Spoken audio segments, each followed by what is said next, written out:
seandainya ia nggak bisa makan karena mungkin keuangan sedang paceklik, ia kan sudah belajar tentang menahan lapar pada saat bulan Ramadan.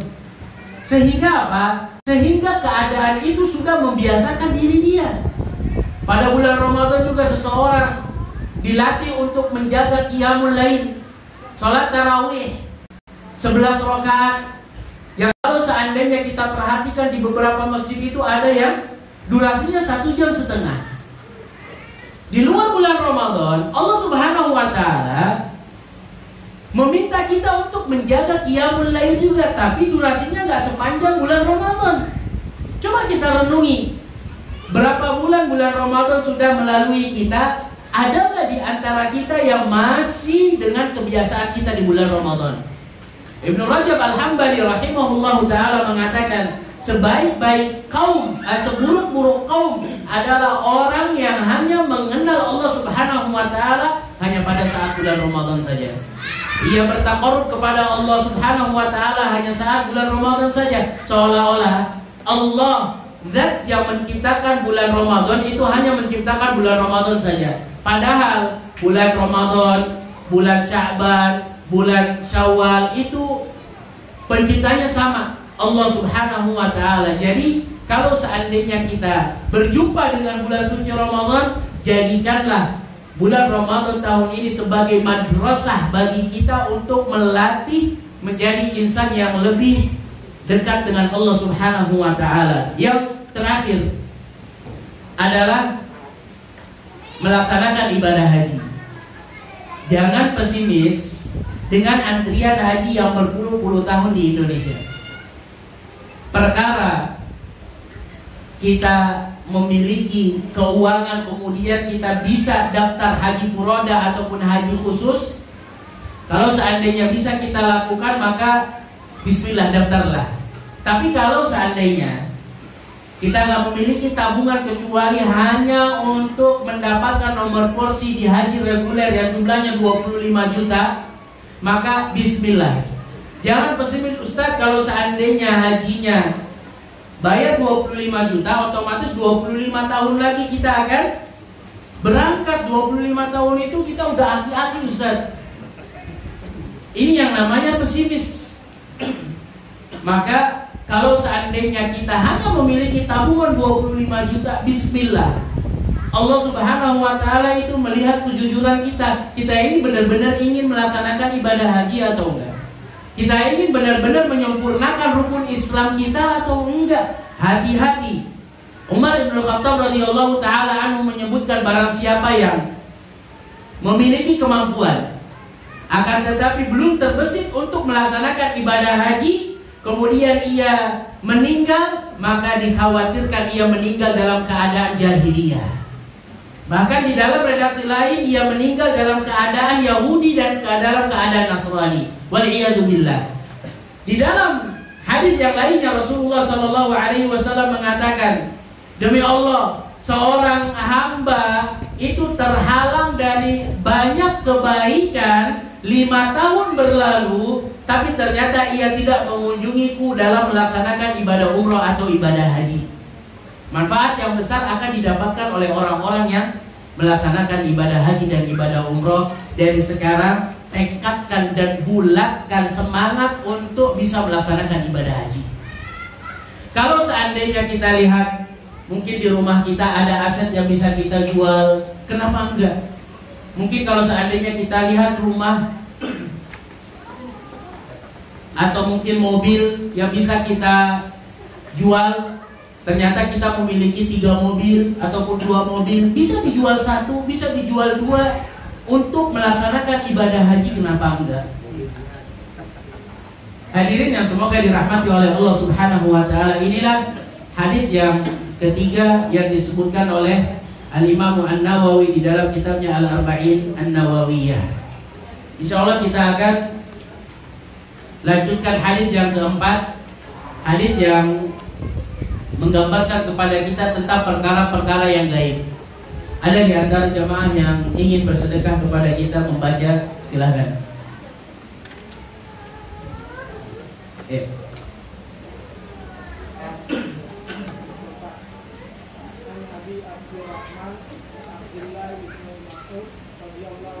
qala haddatsana Rasulullah sallallahu alaihi wasallam wa huwa shadiqul masduq inna ahadukum yujma'u khalquhu fi batni ummihi 40 yawma nutfah thumma yakunu 'alaqah mithla dhalik thumma yakunu mudghah mithla dhalik thumma yursalu ilayhi malaku fayamku fihi ruh wa yu'maru bi arba'i kalimat bikatbi rizqihi wa ajalihi wa amalihi wa syaqiyun aw sa'idun tawallahi alladhi la ilaha ghairuhu inna ahadukum la ya'malu bi'amali ahli jannah hatta ma yakunu bainahu wa bainaha ila dira'un fayasbiqu alaihi kitabu fayamalu bi'amali ahli nar fayadkhuluha wa inna ahadakum la ya'malu bi'amali ahli nar hatta ma yakunu bainahu wa bainaha illa dira'un fayasbiqu alaihi kitabu fayamalu bi'amali ahli jannati fayadkhuluha rawahul Bukhari wa Muslim. Hadirin yang semoga dirahmati oleh Allah Subhanahu wa taala. Hadis yang berikutnya yang insya Allah akan kita bahas adalah hadis yang berkaitan dengan berkembangnya penciptaan kita ketika kita berada di janin sang ibu. Hadis yang mengajarkan kepada kita tentang konsep beriman dengan takdir yang sudah Allah Subhanahu wa taala tentukan di jauh-jauh hari. Hadis ini disebutkan oleh Abdullah bin Mas'ud radhiyallahu taala anhu. Abdullah bin Mas'ud termasuk di antara sahabat-sahabat senior, termasuk di antara orang-orang yang awal-awal memeluk agama Islam, termasuk di antara sahabat-sahabat yang memiliki keberanian yang luar biasa berani. Disebutkan ketika Rasulullah Shallallahu Alaihi Wasallam mendapatkan gempuran dari orang-orang kufar Quraisy, ada salah satu di antara sahabat yang memiliki apa? Yang memiliki usulan, ada nggak di antara kalian yang berani untuk memperdengarkan Al-Quranul Karim kepada orang-orang kufar Quraisy? Bisa jadi ketika orang-orang kufar Quraisy itu mendengarkan Al-Quranul Karim, bisa jadi sebab orang-orang kufar Quraisy mendapatkan hidayah. Kenapa? Karena orang-orang kufar Quraisy itu ahli bahasa. Mereka bisa membedakan ini bukan perkataan seorang penyair. Yang selama ini kan mereka itu diperintahkan untuk menutup kuping-kuping mereka agar tidak mendengarkan ayat-ayat Allah Subhanahu wa taala. Nah, karena ide ini, maka Rasulullah Shallallahu Alaihi Wasallam mengatakan kepada para sahabatnya, siapa di antara kalian yang berani? Ini tantangannya nyawa nih.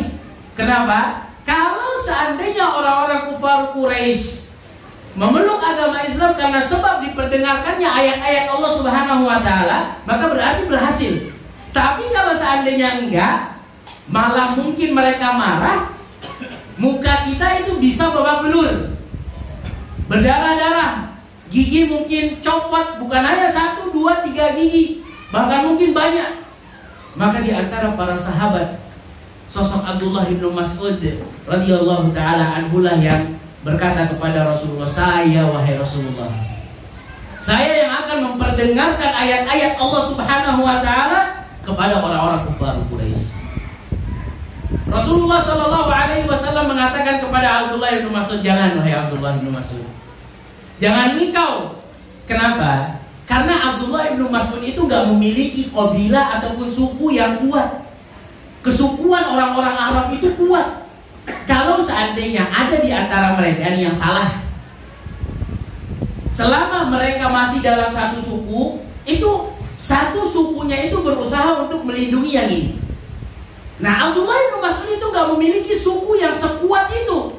Maka dari itu Rasulullah Shallallahu Alaihi Wasallam larang. Kalau seandainya mau ada yang memperdengarkan ayat-ayat Allah, atau dari suku, misalnya dari sukunya Umar, atau dari sukunya Abu Bakar, atau dari suku orang-orang kufar Quraisy yang memiliki kekuatan, Namun Abdullah bin Mas'ud tetap kekeh. Ia keluar memperdengarkan ayat-ayat Allah Subhanahu wa taala.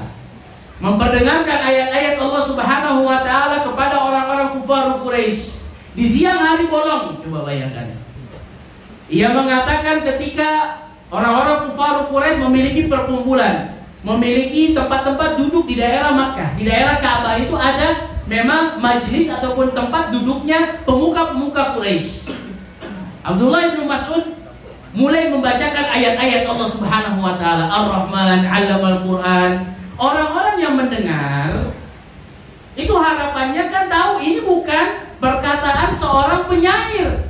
Ini begitu indah di perkataannya, ternyata tidak sesuai dengan ekspektasi. Mereka marah ketika mendengarkan Abdullah bin Mas'ud membaca ayat-ayat Allah Subhanahu wa taala. Apa yang dilakukan oleh orang-orang kufar Quraisy? Digebukin Abdullah bin Mas'ud sampai berdarah-darah. Begitulah mereka, sahabat-sahabat Rasulullah sallallahu alaihi wasallam, tidak malu untuk menampakkan izzahnya Islam.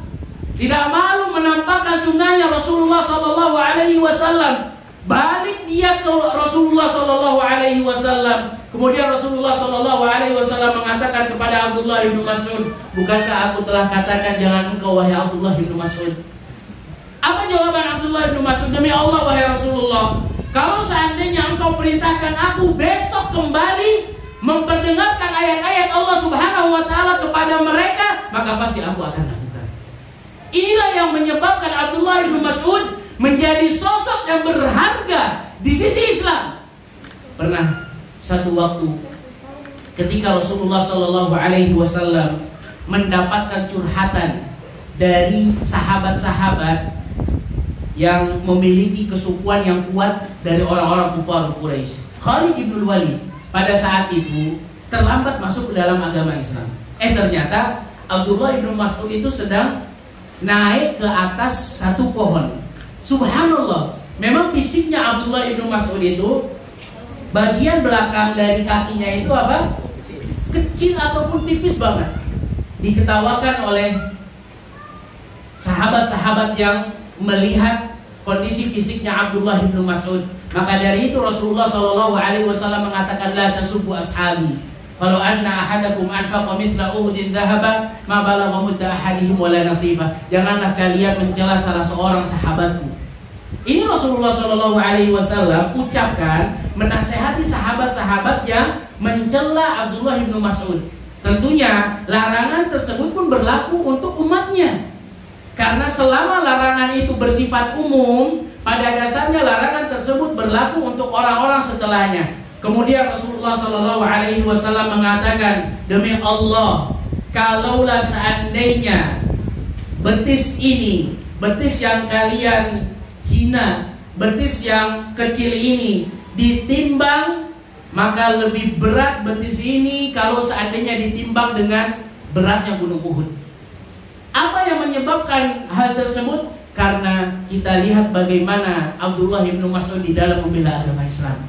Hadirin yang semoga dirahmati oleh Allah Subhanahu wa taala. Abdullah bin Mas'ud pun termasuk di antara sahabat-sahabat yang mengikuti peperangan Badr.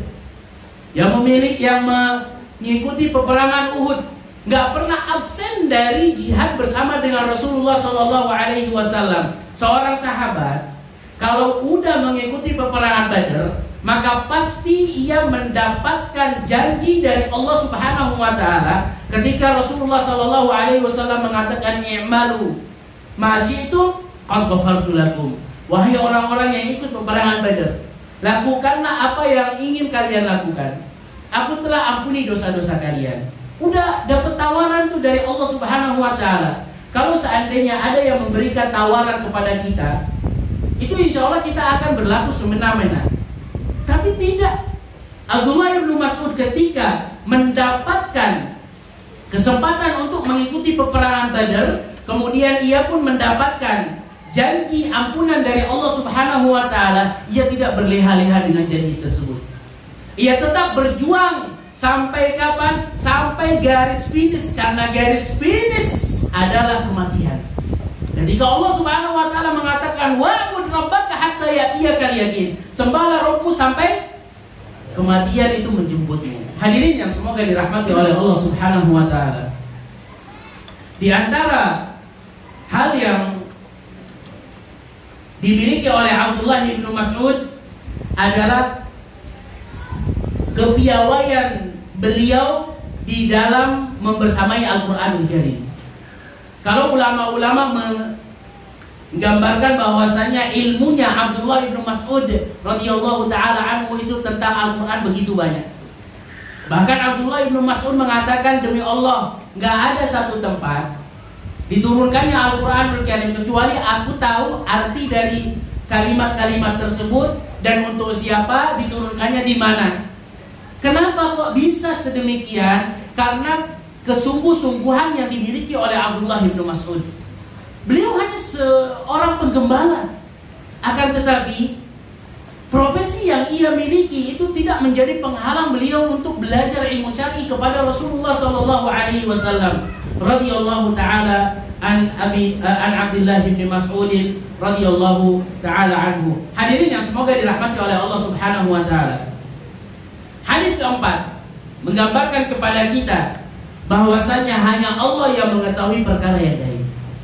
Kalau ada di antara manusia yang mengetahui ataupun mengaku-ngaku tahu terjadinya hari kiamat gaib atau enggak? Hari kiamat adalah perkara yang tidak bisa kita lihat dengan mata kepala kita sendiri. Sesuatu yang jauh dari pandangan mata kita itu berarti gaib untuk kita. Maka hal-hal yang gaib adalah hak yang hanya dimiliki oleh Allah Subhanahu wa taala. Kata Abdullah bin Mas'ud, hadatsana Rasulullah sallallahu alaihi wasallam wa huwa shadiqul masduq. Rasulullah menggambarkan kepada kita, memberikan ilmu kepada kita, dan dia adalah orang yang dapat dipercaya serta orang yang jujur. Timbul satu pertanyaan, kenapa kok di dalam hadis ini Abdullah bin Mas'ud mensifati Rasulullah dengan orang yang dapat dipercaya, dengan orang yang jujur? Ada yang bisa, kenapa di hadis ini Abdullah bin Mas'ud menggambarkan Rasulullah adalah sosok yang bisa dipercaya di dalam menyampaikan sesuatu? Hah? Kenapa? Iya. Kenapa Rasulullah disifati dalam hadis ini orang yang dapat dipercaya? Sedangkan di hadis-hadis yang lainnya, kalau seandainya kita lihat, Abdullah bin Mas'ud gak menggunakan kalimat ini. Padahal Rasulullah itu terpercaya bukan hanya pada hadis ini, pada semua hadis juga. Kalau seandainya valid, posisi beliau masih orang yang jujur. Ada di antara jamaah yang tahu? Iya, Hasan.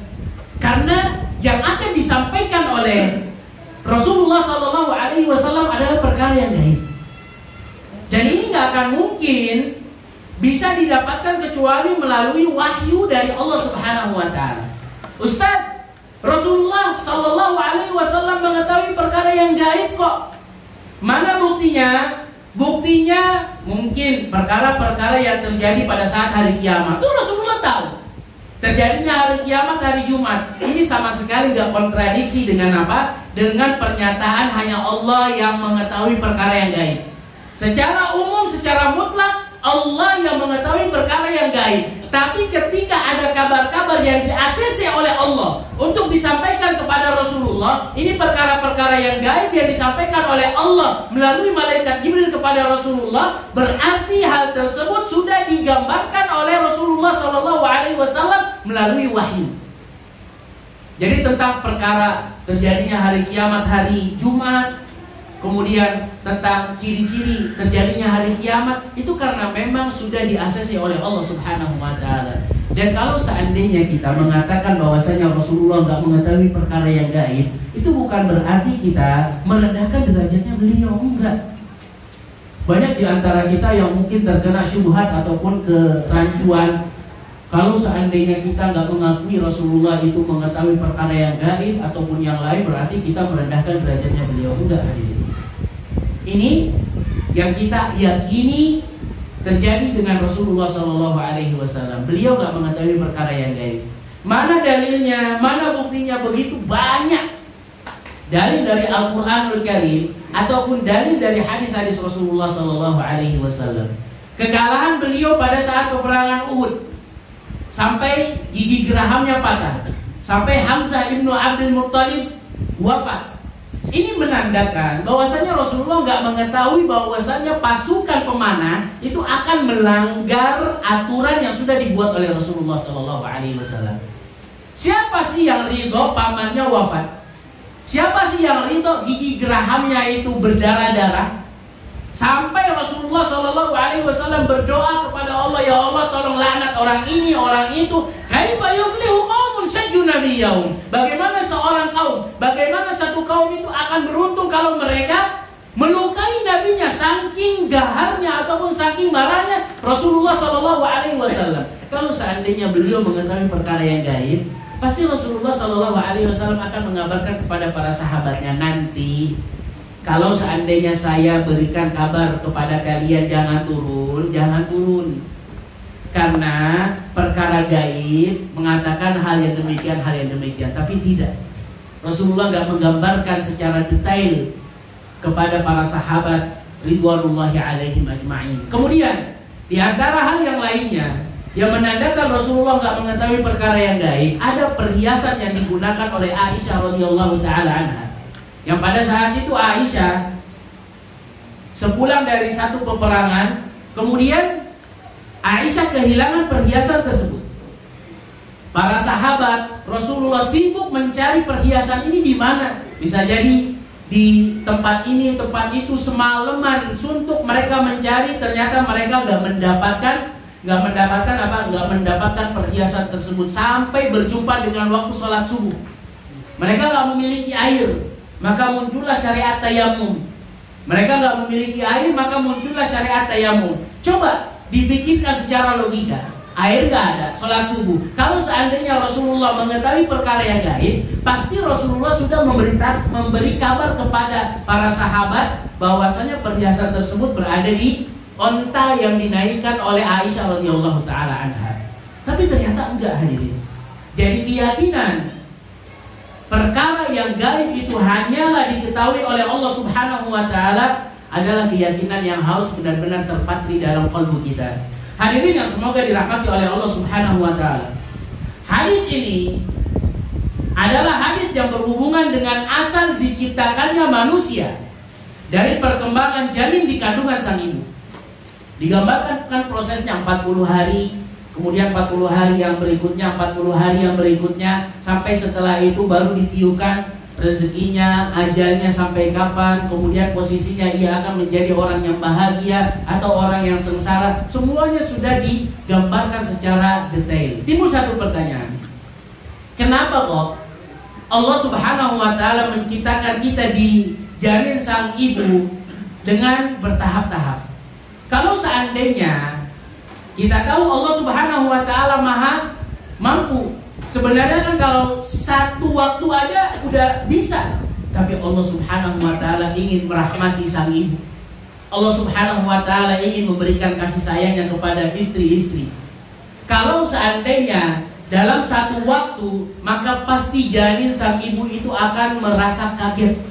Gak kuat dia, tiba-tiba perutnya besar, ngebelendung ataupun kayak balon, kemudian berat ngebawa apa? Ngebawa bayi yang mungkin usianya ataupun berat, gak kuat.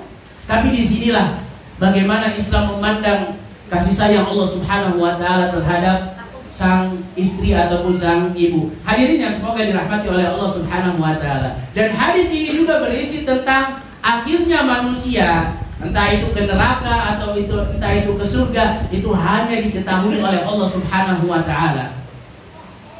Maka ketika kita mendapatkan Rasulullah sallallahu alaihi wasallam mengatakan, "Inna ahadakum yujma'u khalquhu fi batni ummihi 40 yawman. Thumma yakunu 'alaqatan mithla dhalika, thumma yakunu mudghatan mithla dhalika, thumma yursalu ilaihi al-malak fayanfukhu fihi ar-ruha wa yu'maru bi 4 kalimat, bi kadri rizqihi wa ajalihi wa 'amalihi wa syaqiyyun aw sa'id." Ini poin yang pertama yang dibahas oleh Rasulullah sallallahu alaihi wasallam. Sesungguhnya terciptanya manusia itu dimulai dengan 40 hari menjadi setetes air mani. Kita ini berasal dari sesuatu yang hina dan akan kembali ke sesuatu yang hina juga. Kalau seandainya kita mengetahui realnya ataupun hakikatnya diri kita, maka insya Allah kita gak akan sombong dengan apa yang kita miliki.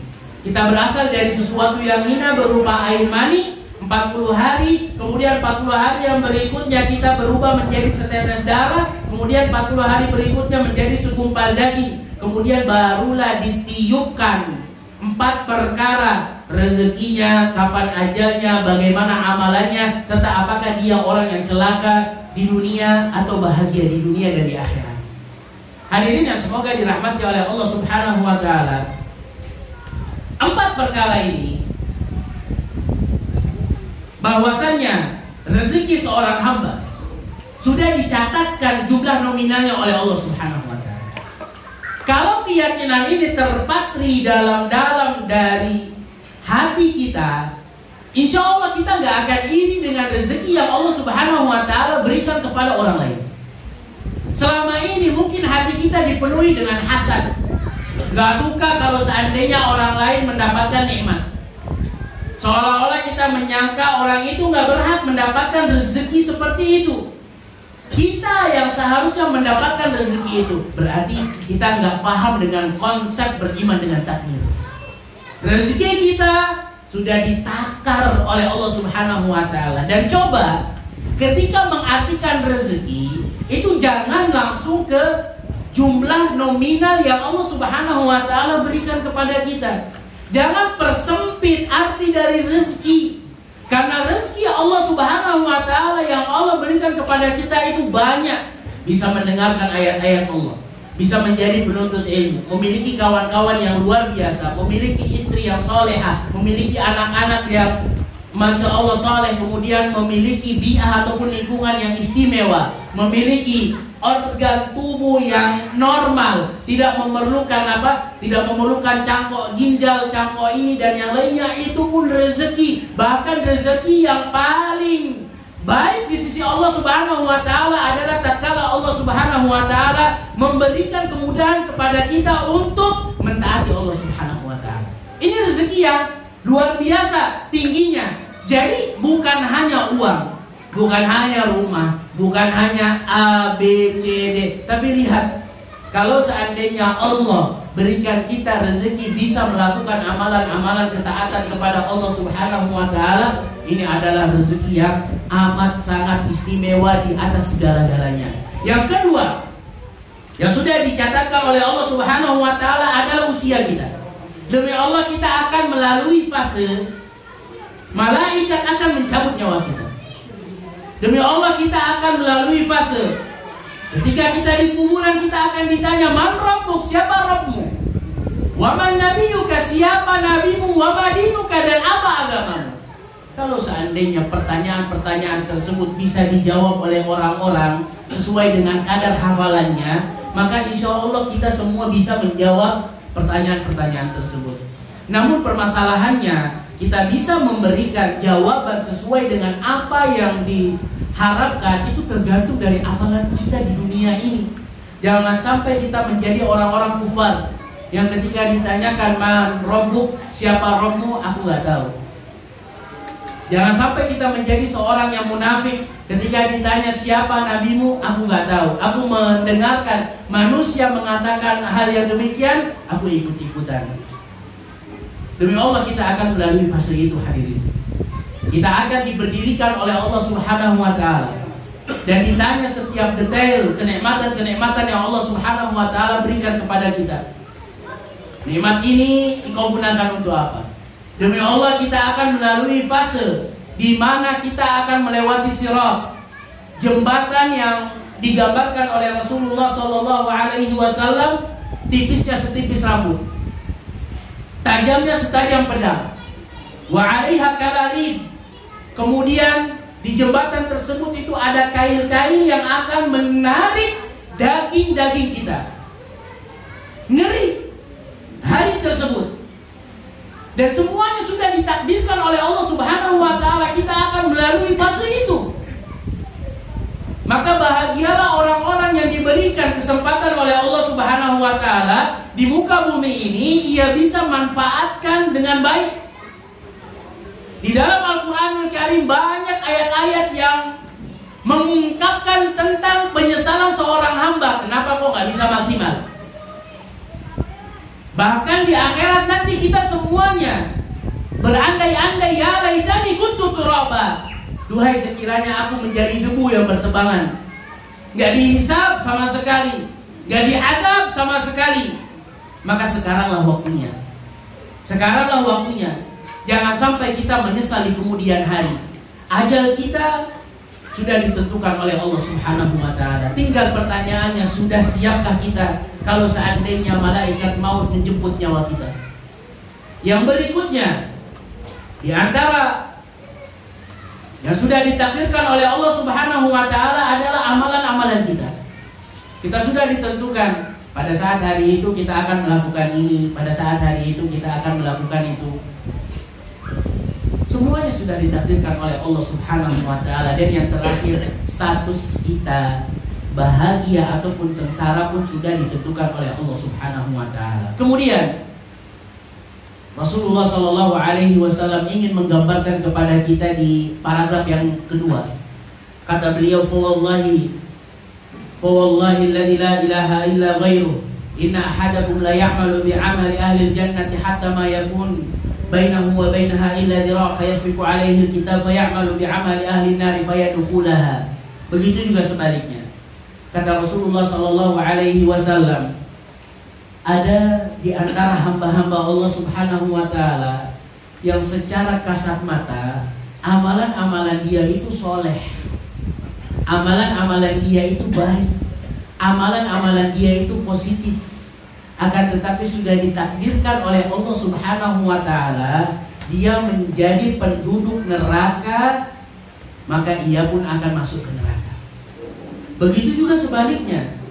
Ada di antara hamba-hamba yang secara kasat mata itu amalannya itu nggak baik, bermaksiat kepada Allah Subhanahu wa taala, sampai kita pesimis dia akan masuk ke dalam surga.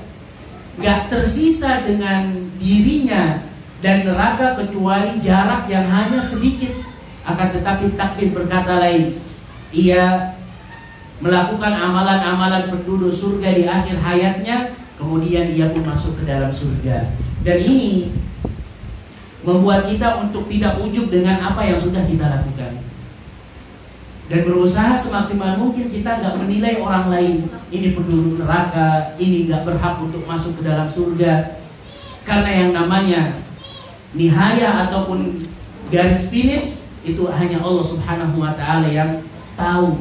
Lihat bagaimana para penyihir di zaman Fir'aun. Mereka betul-betul mentuhankan Fir'aun. Mereka berusaha untuk membunuh Nabi Musa alaihi salatu wassalam. Orang yang melihat realita yang ada, ini berarti penyihirnya Fir'aun itu bakal masuk ke neraka. Tapi di akhir hayat Allah Subhanahu wa taala berikan hidayah kepada mereka. Maka mereka pun memeluk agamanya Nabi Musa alaihi salatu wassalam. Bahkan mereka diancam akan apa? Akan disalib. Tapi karena keyakinan sudah ada pada diri mereka, mereka pun tetap kekeh dan mereka pun masuk ke dalam surga Allah Subhanahu wa taala. Jadi kalau seandainya kita memperhatikan amalan-amalan kita sudah soleh, maka pertahankanlah kesolehan tersebut sambil diperbaiki niat kita di dalam melakukan amalan-amalan soleh tersebut. Ustadz, berarti nggak adil dong. Orang yang dari awal sampai akhir amalannya amalan soleh terus, tapi di akhir hayat ternyata takdir Allah Subhanahu wa taala berkata ia akan masuk ke dalam neraka. Disebutkan di dalam redaksi hadits yang lainnya bahwasannya ia melakukan amalan-amalan positif, tapi niatnya bukan karena Allah Subhanahu wa taala. Niatnya karena ingin mendapatkan pujian, karena ingin mendapatkan ketenaran, karena ingin mendapatkan sanjungan, maka dari itu ini nggak dikatakan amalan tersebut adalah amalan soleh. Maka dari itu inilah yang menjadikan penyebab orang tersebut masuk ke dalam neraka Allah Subhanahu wa ta'ala. Hadirin yang semoga dirahmati oleh Allah Subhanahu wa ta'ala, di antara hal yang mungkin kita perhatikan, kita ini bisanya hanya berusaha semaksimal mungkin bagaimana cara kita bisa meninggal dalam keadaan husnul khotimah. Jangan sampai kita wafat dalam keadaan su'ul khotimah. Orang-orang di sekitar kita mungkin kalau seandainya kita perhatikan mereka sedang sakaratul maut. Ada di antara mereka yang ketika sakaratul maut melantunkan hal-hal yang tidak diridhoi oleh Allah Subhanahu wa ta'ala. Ada juga di antara kita yang melihat mungkin orang yang ketika sakaratul maut membacakan ayat-ayat Allah Subhanahu wa ta'ala. Maka berusahalah semaksimal mungkin menjadi hamba-hamba Allah Subhanahu wa ta'ala yang baik. Semoga Allah Subhanahu wa ta'ala memberikan kita husnul khatimah, dan semoga Allah Subhanahu wa ta'ala melindungi kita dari yang namanya su'ul khatimah.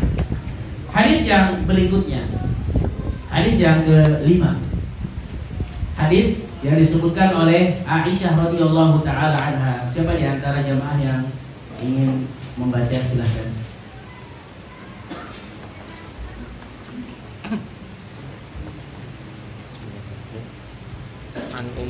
An ummul mukminin Ummu Abdillah Aisyah radhiyallahu anha qalat qala Rasulullah sallallahu alaihi wasallam man ahdasa fi amrina hadza ma laysa minhu fa huwa raddun, rawahu al-Bukhari wa Muslim. Wa fi riwayatin li Muslimin man amila amalan laysa alaihi amruna fa huwa raddun. Dari Ummul Mukminin Ummu Abdullah Aisyah radhiyallahu anha, dia berkata, Rasulullah sallallahu alaihi wasallam bersabda, barang siapa mengerjakan suatu amalan bid'ah atau amalan yang baru dalam urusan agama ini yang tidak termasuk bagian darinya, tidak ada dasar hukumnya, maka amalan tersebut tertolak. Hadis riwayat Bukhari dan Muslim. Dalam riwayat Muslim, barang siapa mengerjakan amalan yang tidak ada perintah dari kami, maka amalan tersebut tertolak. Hadirin yang semoga dirahmati oleh Allah Subhanahu wa ta'ala, hadis yang berikutnya yang disebutkan oleh Al-Imam An-Nawawi rahimahullahu ta'ala adalah hadis yang menjadi barometer seorang muslim di dalam beragama. Hadis ini disebutkan oleh Aisyah radhiyallahu ta'ala anha. Siapa di antara kita yang gak kenal dengan Aisyah? Seorang wanita yang dinikahkan oleh Rasulullah sallallahu alaihi wasallam. Seorang wanita yang dicintai oleh Rasulullah sallallahu alaihi wasallam. Bahkan disebutkan manusia yang paling dicintai oleh Rasulullah sallallahu alaihi wasallam adalah Aisyah. Kalau seandainya kita betul-betul merenungi begitu banyak kejadian yang dilalui oleh Aisyah radhiyallahu taala anha, sifat-sifat yang dimiliki oleh Aisyah radhiyallahu taala anha pun luar biasa. Disebutkan bahwasanya Aisyah termasuk di antara sahabat yang gemar berinfak dan bersedekah. Sampai kalau seandainya dikatakan di rumah itu nggak ada harta yang mampir, kecuali kalau seandainya harta tersebut itu ada pada tangannya Aisyah radhiyallahu taala anha, pasti sudah langsung dikeluarkan oleh Aisyah, diinfakkan di jalan Allah Subhanahu wa taala. Aisyah pun mengajarkan kepada kita tentang arti dari kesabaran. Bagaimana ketika di dalam peristiwa dituduhnya Aisyah radhiyallahu taala anha dalam kasus yang amat sangat berat, kasus perzinahan. Aisyah radhiyallahu taala anha dituduh telah berbuat zina. Coba bayangkan, manusia yang paling mulia, Rasulullah sallallahu alaihi wasallam, manusia yang paling dicintai oleh Rasulullah, Aisyah radhiyallahu taala anha, dituduh oleh orang-orang di kota Madinah melalui sulutan ataupun omongan orang-orang munafikin bahwasanya Aisyah telah berbuat zina. Ini ujian yang begitu sangat luar biasa beratnya dilalui oleh Aisyah radhiyallahu taala anha. Sampai-sampai Aisyah radhiyallahu taala anha sakit beberapa waktu. Karena apa? Karena nggak terima dirinya di fitnah, nggak terima dirinya dituduh, nggak terima dirinya dituduh karena memang dia nggak pernah melakukan hal tersebut. Namun Aisyah tetaplah Aisyah. Kata Aisyah radhiyallahu taala anha kepada Rasulullah sallallahu alaihi wasallam, demi Allah, Allah subhanahu wa ta'ala pasti akan memberikan kabar kepadamu wahai Rasulullah bahwasanya aku berlepas diri dari tuduhan tersebut. Turunlah surat di dalam ayat-ayat di dalam surat An-Nur yang menceritakan tentang Aisyah radhiyallahu taala anha bebas dari tuduhan berzina. Sudah turun ayat-ayat tersebut, Aisyah radhiyallahu taala anha mengatakan dengan tawadhu'nya, demi Allah, aku berharap Allah subhanahu wa ta'ala menyampaikan melalui hadis-hadisnya ataupun melalui malaikat Jibril.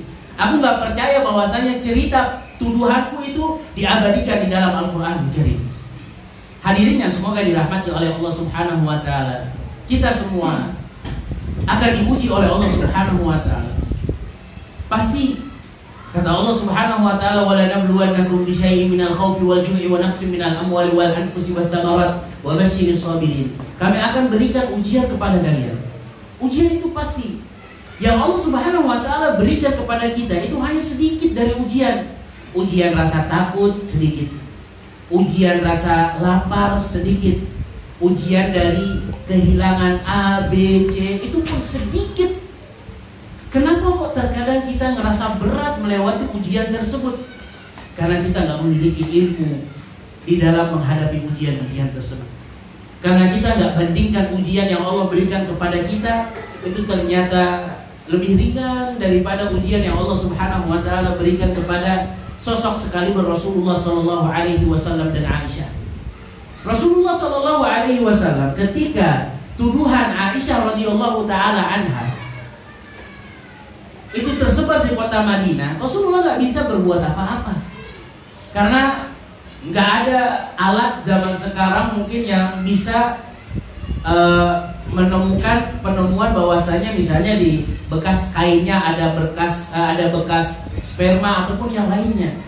Rasulullah Shallallahu Alaihi Wasallam dalam masalah genting seperti ini, beliau nggak berbicara dengan hawa nafsu.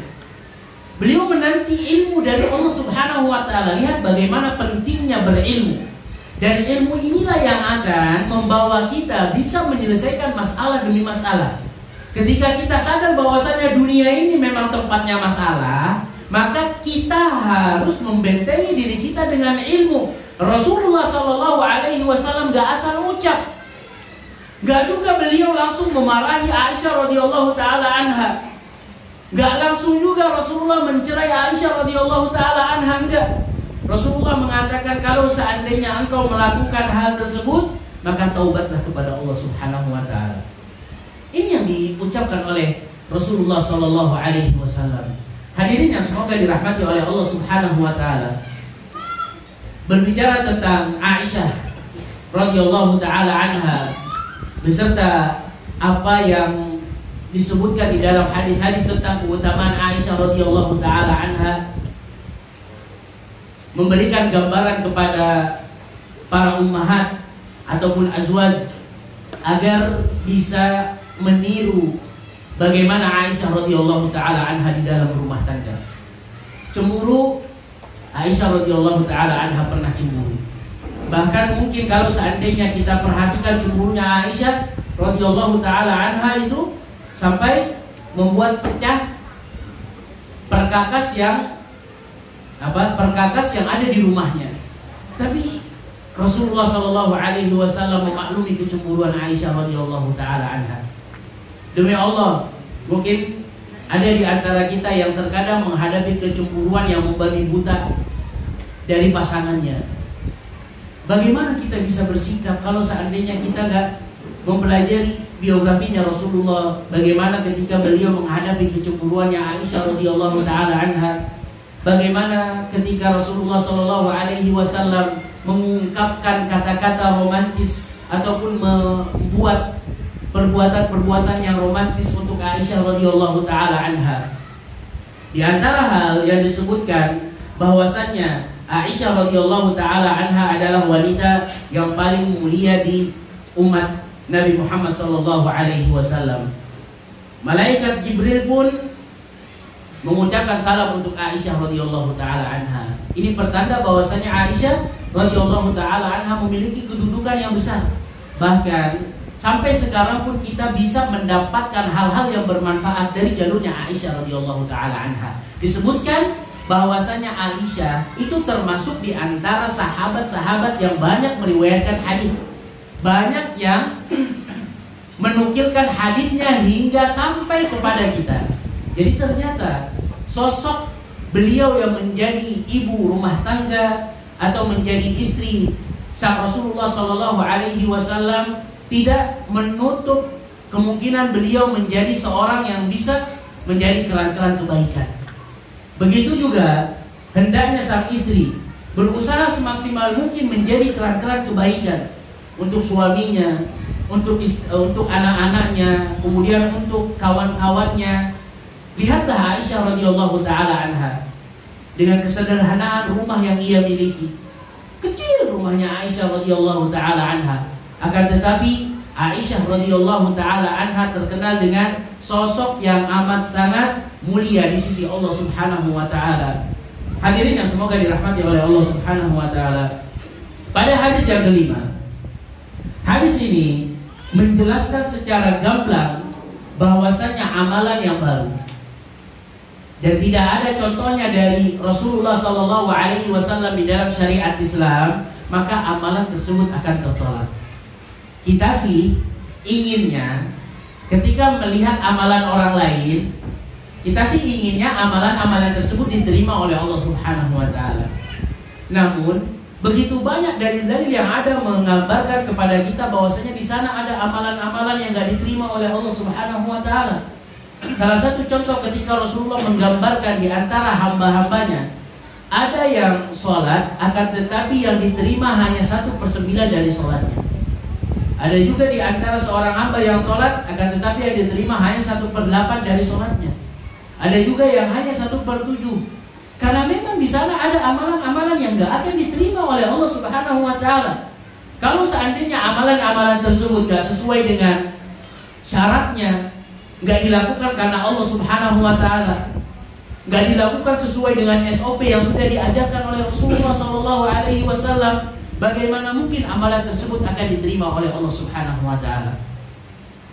Rasulullah Sallallahu Alaihi Wasallam itu diutus kepada kita agar tugas kita itu copy paste apa yang dilakukan oleh Rasulullah Sallallahu Alaihi Wasallam di dalam beribadah. Maka dari itu dalam banyak hadis Rasulullah Sallallahu Alaihi Wasallam mengatakan dalam masalah sholat, "Shollu kama ra'aitumuni usolli." Sholatlah kalian sebagaimana kalian melihat diriku sholat. "Khudhu anni manasikakum." Ambil dariku tata cara manasik kalian. Hadirin, kalau seandainya kita bekerja di satu perusahaan, perusahaan tersebut memiliki SOP. Kalau seandainya SOP tersebut dilanggar, maka apa yang akan kita dapatkan sebagai pegawai dari perusahaan tersebut? Minimal kita akan mendapatkan surat teguran, atau bahkan mungkin kita akan mendapatkan potongan gaji, atau yang lebih parah kita akan dipecat dari perusahaan tersebut. Bukankah demikian? Kalau seandainya satu perusahaan boleh membuat peraturan, maka Rasulullah Shallallahu Alaihi Wasallam pun sudah membuat peraturan di dalam beragama. Imam Malik rahimahullah ta'ala ketika menjelaskan tentang satu ayat yang turun pada saat hari Arafah, kata Imam Malik rahimahullah ta'ala, pada saat hari Arafah itu turun satu ayat, "Al-yawma akmaltu lakum dinakum wa atmamtu alaikum ni'mati wa raditu lakumul Islam madina." Pada saat hari ini telah aku sempurnakan bagi kalian agamaku Dan telah aku sempurnakan nikmatku, kata Imam Malik rahimahullahu taala, malam yakun yauma idzin dinan fala yakunu yauma dinan. Apa-apa yang pada saat zaman diturunkannya ayat tersebut belum pernah dicontohkan oleh Rasulullah, maka mustahil pada saat zamanku menjadi syariat. Ini udah simple aja. Semua di antara kita faham Rasulullah SAW itu diutus untuk ditaati. Kalau seandainya kita nggak mentaati Rasulullah SAW di dalam masalah ibadah, ya apa manfaatnya Rasulullah diutus? Sesuatu yang sudah diajarkan oleh Rasulullah SAW nggak akan mungkin kita ketahui kecuali kita belajar tentang hal-hal yang sudah diajarkan oleh Rasulullah SAW. Mulai dari sekarang kita kelompokkan tuh hal-hal yang wajib yang harus diketahui oleh kita. Misal, kita memiliki kewajiban untuk menjaga sholat 5 waktu berjamaah. Berarti di antara amalan-amalan yang harus sesuai dengan SOP-nya Rasulullah SAW yang pada saat ini genting kita ketahui apa? Mengetahui bagaimana cara wudunya Rasulullah SAW, mengetahui cara sholatnya Rasulullah SAW. Ketika akan berjumpa dengan bulan Ramadan, maka PR pertama kita adalah bagaimana caranya kita mengetahui, belajar apa yang dilakukan oleh Rasulullah SAW. Atau bahkan mungkin ketika kita memiliki profesi sebagai penjual, ini juga penting harus kita ketahui agar apa? Di sana ada akad-akad yang tidak diperbolehkan oleh Allah dan Rasulnya. Tujuannya apa? Ketika kita mengetahui akad ini nggak benar, maka kita tinggalkan. Akad ini boleh, maka kita lakukan. Itu kalau seandainya profesi kita sebagai penjual. Tapi kalau seandainya profesi kita sebagai petani misalnya, di sana juga Islam telah mengatur bagaimana cara bertani, bagaimana cara pembagiannya. Maka hal yang wajib diketahui oleh kita yang berprofesi sebagai petani apa? Amalan-amalan apa saja yang harus kita perhatikan ketika kita bertani. Subhanallah, Rasulullah SAW ketika mengatakan tidaklah seorang itu menanam satu pohon. Kemudian ada orang-orang yang makan dari pohon tersebut, atau bahkan mungkin burung yang makan dari pohon tersebut, kecuali ia akan mendapatkan pahala sedekah dari apa yang dimakan dari pohon tersebut. Ini kan hanya orang-orang yang memiliki profesi sebagai petani ataupun tukang kebun. Hadirin yang semoga dirahmati oleh Allah Subhanahu wa taala, itu adalah secara global gambaran ilmu apa saja yang harus kita tekuni ataupun harus kita benar-benar pahami untuk dekat-dekat ini. Karena ilmu itu luas, ibarat lautan yang gak bertepi. Sedangkan usia kita itu terbatas. Maka apa yang harus kita prioritaskan di dalam mencari ilmu itu adalah satu perkara yang penting. Mulai dengan belajar Al-Quranul Karim, mulai dengan membahas tajwid-tajwidnya, kemudian mulai dengan menghafal ayat-ayat di dalam Al-Quranul Karim. Ustaz boro-boro ngafal, terkadang berusaha untuk membaca surat An-Naba, An-Nazi'atnya sudah lupa Ustaz. Kita nih kayaknya udah gak cocok lagi untuk menghafal Al-Quran. Jangan pesimis. Waqad ta'allama ashabu Rasulillah sallallahu alaihi wasallam wa hum kibar.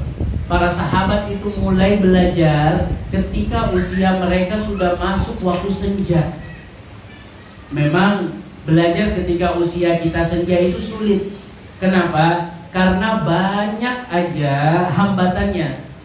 Baru mau ke saung belajar ternyata istri telepon, Bi, gas di rumah habis Bi, Bi, anak sakit Bi, panggilan ibu negara tidak bisa dielakkan. Namun coba dikomunikasikan. Orang yang usianya masuk waktu senja, kalau seandainya ia telaten di dalam mengusir hambatan-hambatan tersebut, pasti akan berhasil kok. Salah satu contoh aja nih mungkin, ketika tadi itu ada di kasus yang pertama kita sebutkan, di gas habis. Apa salahnya sang ayah mengatakan, Umi, kalau seandainya mau masak, pesan online aja terlebih dahulu gimana? Abi mau ngaji.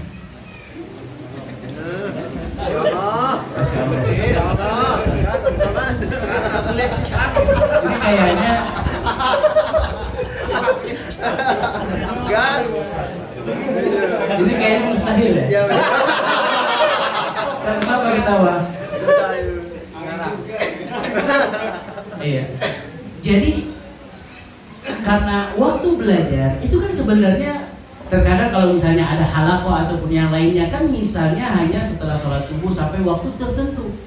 Nah hambatan-hambatan yang seperti ini yang membuat kita gak jadi ngaji itu harus kita kesampingkan terlebih dahulu, tentunya dengan memberikan opsi, bukan ditinggalkan begitu saja. Enggak.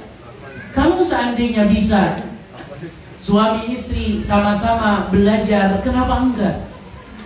Karena ilmu inilah yang akan membuat lengket hubungan antara suami istri. Di sana kita akan mengetahui hak-hak yang harus kita terima, kewajiban-kewajiban apa yang harus kita lakukan. Begitu juga, jangan pesimis dengan usia yang sudah senja, udah ada di antara kita yang masuk kepala 4, kepala 5, bahkan mungkin kepala 6. Mulailah dari meletakkan skala prioritas di dalam belajar. Hadirin yang semoga dirahmati oleh Allah Subhanahu wa taala. Itulah SOP yang sudah digambarkan oleh Rasulullah Sallallahu Alaihi Wasallam. Semuanya udah ada kok. Kalau seandainya kita mau instan, kita bisa membuka YouTube misalnya cara sholatnya Rasulullah. Lihat Ustaz siapa yang menyampaikan misalnya. Kan di sana ada gerakan-gerakannya, misalnya syarat sujudnya gimana, cara rukunya gimana, kemudian cara wudunya Rasulullah Sallallahu Alaihi Wasallam. Di sana juga kan udah ada. Kalau seandainya kita memiliki keinginan yang kuat, kita bisa baca buku-buku agama. Ustadz kita banyak memiliki karangan-karangan terkait dengan cara wudunya Rasulullah, cara sholatnya Rasulullah, dan yang lainnya. Cuma permasalahannya hati kita nggak tergerak untuk mengetahui perkara-perkara bagaimana cara Rasulullah Shallallahu Alaihi Wasallam beribadah, sehingga terkadang kita terjerumus melakukan hal-hal yang tidak pernah diajarkan oleh baginda Rasulullah Shallallahu Alaihi Wasallam. Wallahu taala a'la wa alam. Semoga yang sedikit ini bermanfaat untuk diri anak pribadi beserta para hadirin dan hadirat. Insya Allah di kesempatan setelah sholat maghrib, insya Allah kita akan bahas hadis yang ke-6. Mudah-mudahan Allah Subhanahu wa taala berikan taufik kepada kita dan ilmu yang bermanfaat. Aqulu qouli hadza wa astaghfirullah li wa lakum wa lisairil muslimin. Subhanakallahumma wa bihamdika la ilaha illa anta astaghfiruka wa atubu ilaika. Akhir da'wana alhamdulillahi rabbil alamin. Wassalamualaikum warahmatullahi wabarakatuh. Waalaikumsalam.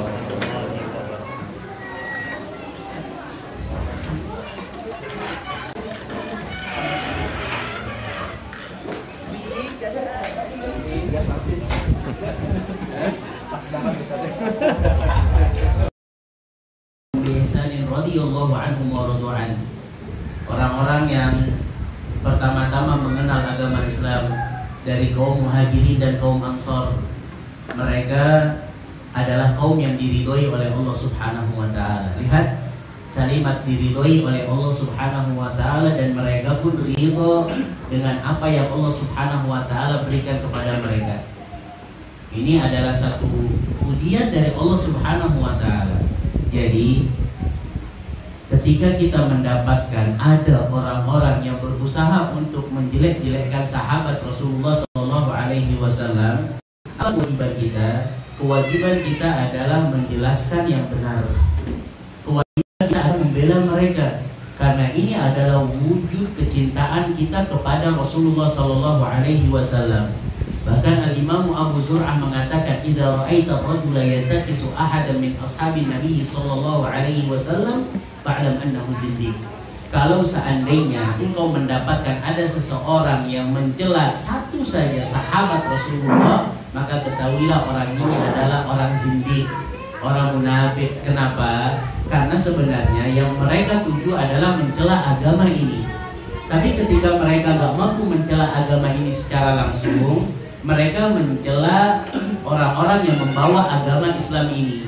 maka tertujulah celaan mereka kepada sahabat-sahabat ridwanullahi alaihim ajma'in.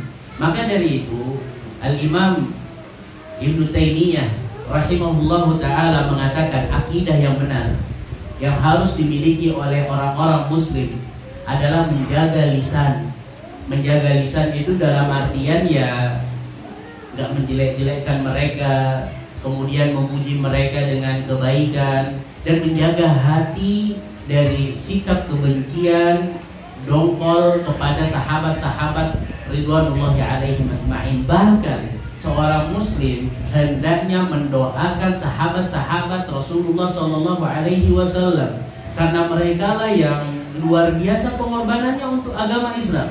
Mereka berkorban jiwa, harta, serta tahta. Yang terpenting bagaimana Rasulullah Shallallahu Alaihi Wasallam agar tetap hidup. Hadirin yang semoga dirahmati oleh Allah Subhanahu Wa Taala. Abdullah bin Umar adalah sosok sahabat junior yang terkenal dengan keberaniannya. Kalau seandainya kita perhatikan tadi, Umar bin Khattab juga merupakan sosok pemberani.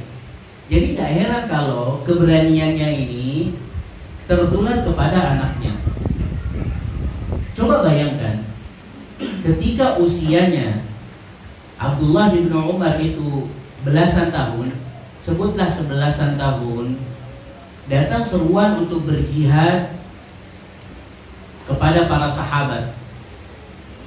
Mereka berbondong-bondong untuk memenuhi panggilan Rasulullah Shallallahu Alaihi Wasallam untuk berjihad. Yang pada saat itu Abdullah bin Umar itu usianya masih belasan tahun, 11-12 tahun. Dia pun berusaha untuk membawa pedang, ia pun berusaha untuk berjihad di jalan Allah Subhanahu Wa Taala. Namun karena usianya yang masih belia, Rasulullah Shallallahu Alaihi Wasallam perintahkan Abdullah bin Umar untuk kembali ke kota Madinah. Keberanian macam apa yang dimiliki oleh sahabat-sahabat junior? Belasan tahun coba, sudah berani berkorban jiwa, raga, yang terpenting untuk agama Islam deh. Sekarang coba kita renungi anak kita yang sekarang mungkin usianya 13 tahun, 14 tahun, 15 tahun. Apa yang sudah bisa mereka lakukan? Bahkan mungkin ada anak-anak kita yang di bangku kuliah itu terkadang masih menyusahkan orang tuanya dengan meminta ini, meminta itu. Timbul satu pertanyaan, bagaimana cara kita mendidik anak seperti didikannya Umar bin Khattab radhiyallahu taala anhu kepada Abdullah bin Umar. Jadi terkadang kalau seandainya kita melihat anak kita ada errornya, itu jangan langsung kita salahkan anak-anak kita. Bisa jadi karena kekurangannya itu berasal dari kita sebagai sang ayah atau sang ibu. Jadi introspeksi diri. Kalau seandainya kita lihat Abdullah bin Umar itu berhasil, kenapa? Karena ia memiliki ayah sekaligus Umar bin Khattab radhiyallahu taala anhu, yang dia sadari bahwasanya anak-anak ini adalah amanah yang Allah Subhanahu Wa Taala titipkan, yang harus dikenalkan dengan agama Islam, yang harus dikenalkan dengan Allah Subhanahu Wa Taala, yang harus dikenalkan dengan Rasulullah Sallallahu Alaihi Wasallam. Kita tidak. Kita ingin anak kita menjadi orang-orang yang soleh, akan tetapi kita nggak begitu perhatian dengan pendidikan anak-anak kita. Kalau seandainya kita ingin mendidik anak-anak kita menjadi seperti Abdullah bin Umar, maka perhatikanlah apa yang dilakukan oleh Umar bin Khattab radhiyallahu taala anhu kepada anak-anaknya. Hadirin disebutkan ketika Abdullah bin Umar Allah taala anhu, disebutkan bahwasanya beliau adalah termasuk di antara sahabat yang betul-betul kuat berpegang teguh dengan sunnahnya Rasulullah Sallallahu Alaihi Wasallam. Ini sifat yang kelihatan jelas dari Abdullah bin Umar. Mana buktinya? Mana dalilnya? Kata Al-Imam Az-Zahabi rahimahullahu ta'ala, kana yatatabba'u mawadhi'an Nabi sallallahu alaihi wasallam fa yusalli fiha. Abdullah bin Umar itu tahu di mana saja Rasulullah sallallahu alaihi wasallam salat. Ketika Abdullah bin Umar tahu Rasulullah salat di tempat ini, di tempat itu, maka ia berusaha untuk salat di tempat tersebut.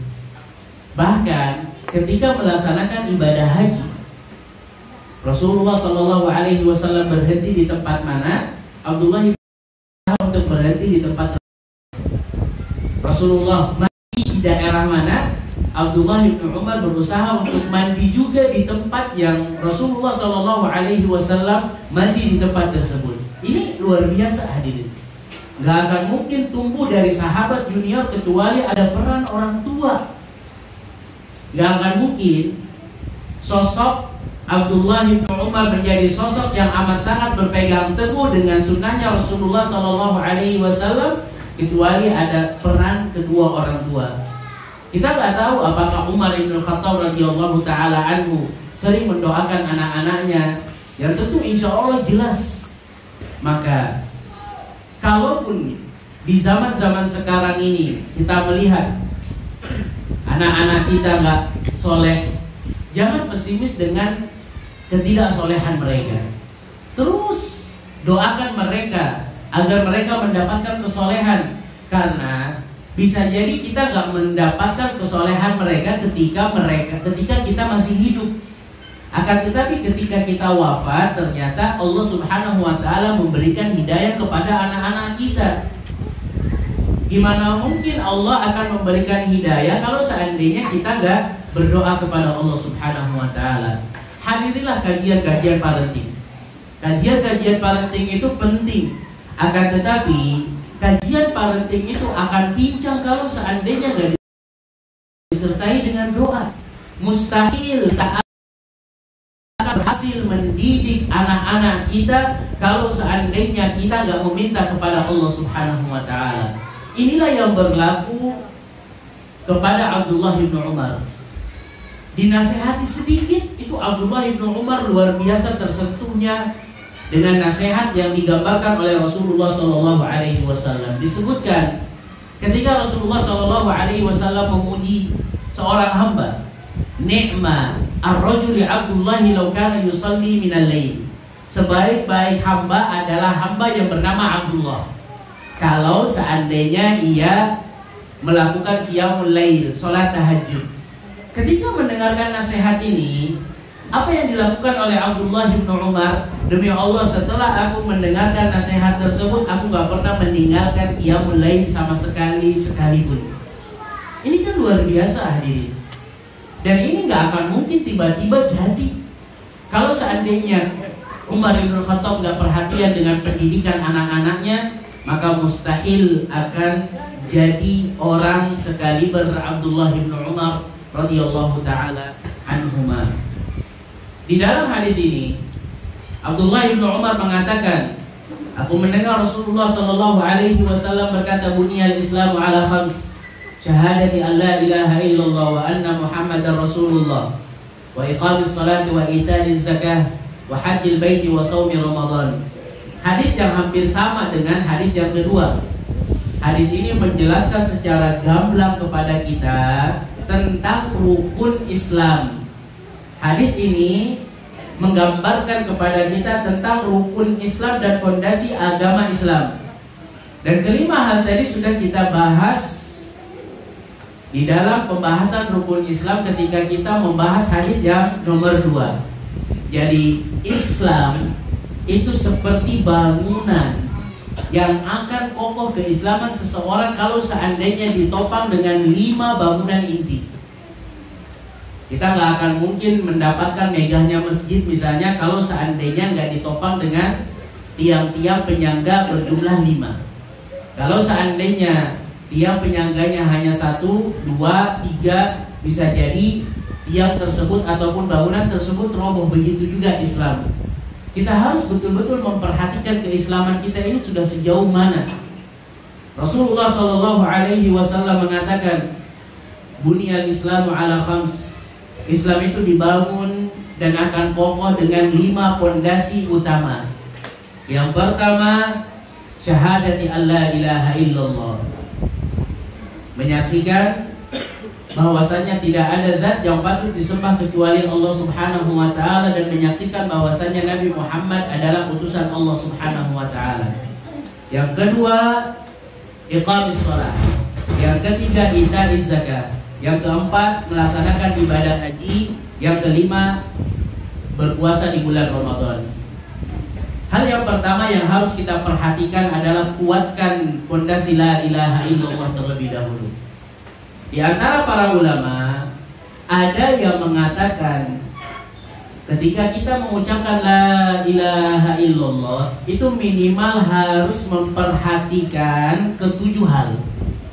Yang pertama, meniadakan seluruh sembahan yang disembah di dunia ataupun di langit. Kita tahu mungkin di sana ada makhluk-makhluk yang menyembah malaikat. Kita tahu di sana ada makhluk-makhluk yang menyembah pohon, batu, bulan, bintang, bahkan mungkin ada yang menyembah nabi atau orang-orang yang soleh. Maka konsekuensi ketika kita mengatakan la ilaha illallah berarti kita harus meniadakan seluruh sesembahan itu, karena gak ada zat yang berhak untuk disembah kecuali Allah Subhanahu wa ta'ala. Karena apa? Karena Allah yang memiliki kekhususan, Allah yang memiliki rububiyah. Yang kedua, menetapkan bahwasanya ibadah itu hanyalah milik Allah. Maka sekiranya ketika kita melihat pemandangan di sekitar kita, alangkah sedihnya hati kita tatkala banyak di antara kaum muslimin yang belum memahami konsekuensi dari la ilaha illallah. Padahal kalimat la ilaha illallah itu memiliki konsekuensi yang berat. Terlihat masih banyak orang-orang yang menyembelih untuk menjaga pantai, untuk menjaga kuburan misalnya, meminta rezeki kepada mereka, serta banyak hal lain. Jadi seolah-olah kalimat la ilaha illallah itu hanya ucapan semata. Ini PR kita bersama-sama, bukan PR seorang ustaz saja. Ketika kita melihat kemungkaran, apalagi kawan-kawan kita terjerumus ke dalam kesyirikan, maka tugas kita memberikan nasihat dengan cara yang bijaksana agar mereka mau kembali ke dalam agama Islam. Kata Rasulullah SAW kepada Ali bin Abi Thalib, "Wallahi la an yahdiyallahu bika rajulan wahidan khairul laka min humurin na'am." Kalau seandainya ada satu orang saja yang menyebabkan, ada satu orang yang mendapatkan hidayah karena engkau, maka orang tersebut itu lebih baik daripada engkau mendapatkan harta semahal onta merah. Karena apa? Karena pahala mengalir akan didapatkan oleh penunjuk jalan orang mendapatkan hidayah. Maka kalau seandainya kita melihat ada praktek-praktek syirik, ada praktek-praktek ini itu, jangan dijudge orangnya. Coba ajak bicara, ajak dialog, siapa tahu ia mendapatkan hidayah kembali. Karena mungkin dia nggak tahu apa yang dilakukan itu syirik. Karena ia mungkin nggak tahu apa yang dilakukan itu bisa membatalkan tauhidnya dia. Hadirin yang semoga dirahmati oleh Allah Subhanahu wa ta'ala. Di antara hal yang lainnya yang harus diperhatikan oleh seorang hamba ketika mengatakan la ilaha illallah, ia harus memiliki keyakinan yang total bahwasanya tidak ada zat yang berhak disembah kecuali Allah Subhanahu wa ta'ala. Ia harus menerima lapang dada, legowo, tunduk, patuh terhadap seluruh perintah-perintah Allah Subhanahu wa ta'ala. Ditambah lagi, ia harus jujur serta ikhlas di dalam menjadikan seluruh amalan ibadah itu hanya untuk Allah Subhanahu wa ta'ala. Jadi bukan hanya sekedar ucapan semata, ternyata hatinya nggak jujur. Kata orang-orang ataupun kata ulama-ulama, intasduq ma'allah, kalau seandainya kita jujur, maka insya Allah Allah Subhanahu wa ta'ala akan memberikan kemudahan kepada orang-orang yang jujur. Yang berikutnya, ketika kita mengucapkan kalimat la ilaha illallah, itu harus didasari dengan cinta.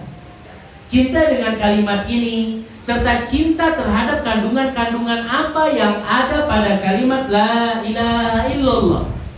Dan cinta tersebut itu dibuktikan dengan tindakan, bukan hanya sekedar omong doang tanpa ada dalil yang menunjukkan bahwasanya kita benar-benar cinta terhadap kalimat la ilaha illallah. Jadi pada saat seseorang telah cinta kepada Allah, maka ia akan berusaha melakukan amalan-amalan yang dicintai oleh Allah Subhanahu wa taala. Ini secara otomatis sudah. Kalau seandainya amalan-amalan kita kok masih jauh dari amalan yang dicintai oleh Allah Subhanahu wa taala, berarti ada pertanyaan ataupun ada hal yang harus kita perhatikan terkait dengan la ilaha illallahnya kita. Kemudian yang terakhir, wajib mengkufuri semua sesembahan selain Allah Subhanahu wa taala. Artinya ketika kita mengucapkan la ilaha illallah, kita harus meyakini seyakin-yakinnya bahwasannya zat yang selain Allah Subhanahu wa taala, semua sesembahan selain Allah Subhanahu wa taala itu harus kita ingkari. Harus kita ingkari. Inilah poin-poin penting ketika kita memperhatikan la ilaha illallah. Timbul satu pertanyaan. Ketika persaksian kita tidak ada Tuhan yang patut disembah kecuali Allah Subhanahu wa taala, ketika keyakinan ini kuat,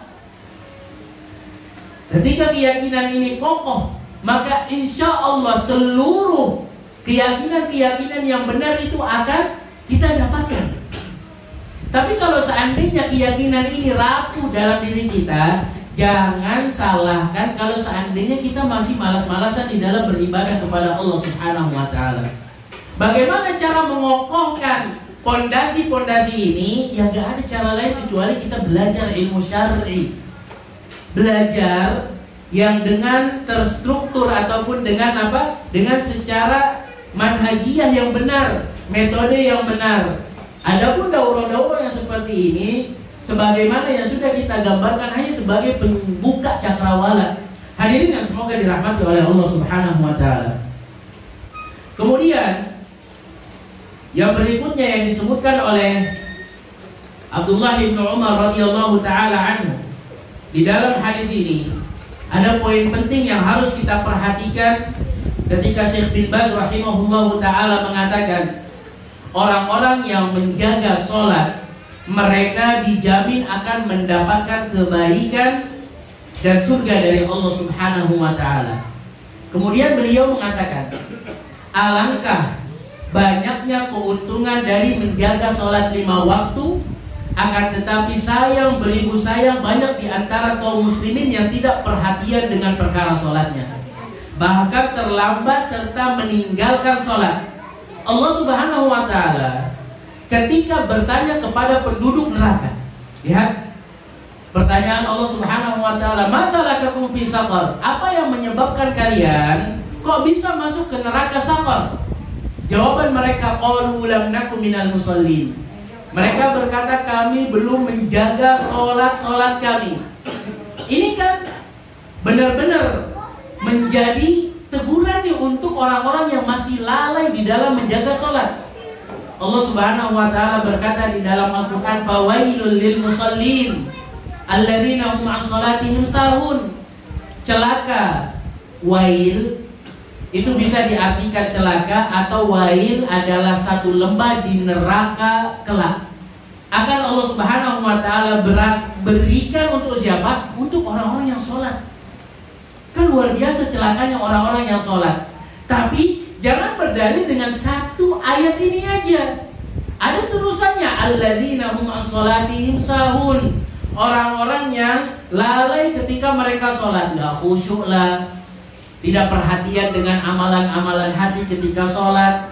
Sholatnya masih terlambat, kemudian sholatnya juga masih diakhirkan. Gak sholat waktu zuhur kecuali mendekati waktu asar, gak sholat waktu maghrib kecuali ketika mendekati waktu isya. Inilah yang ditegur oleh Allah Subhanahu wa ta'ala. Dalam poin yang berikutnya, ketika Rasulullah SAW mengatakan puasa bulan Ramadan,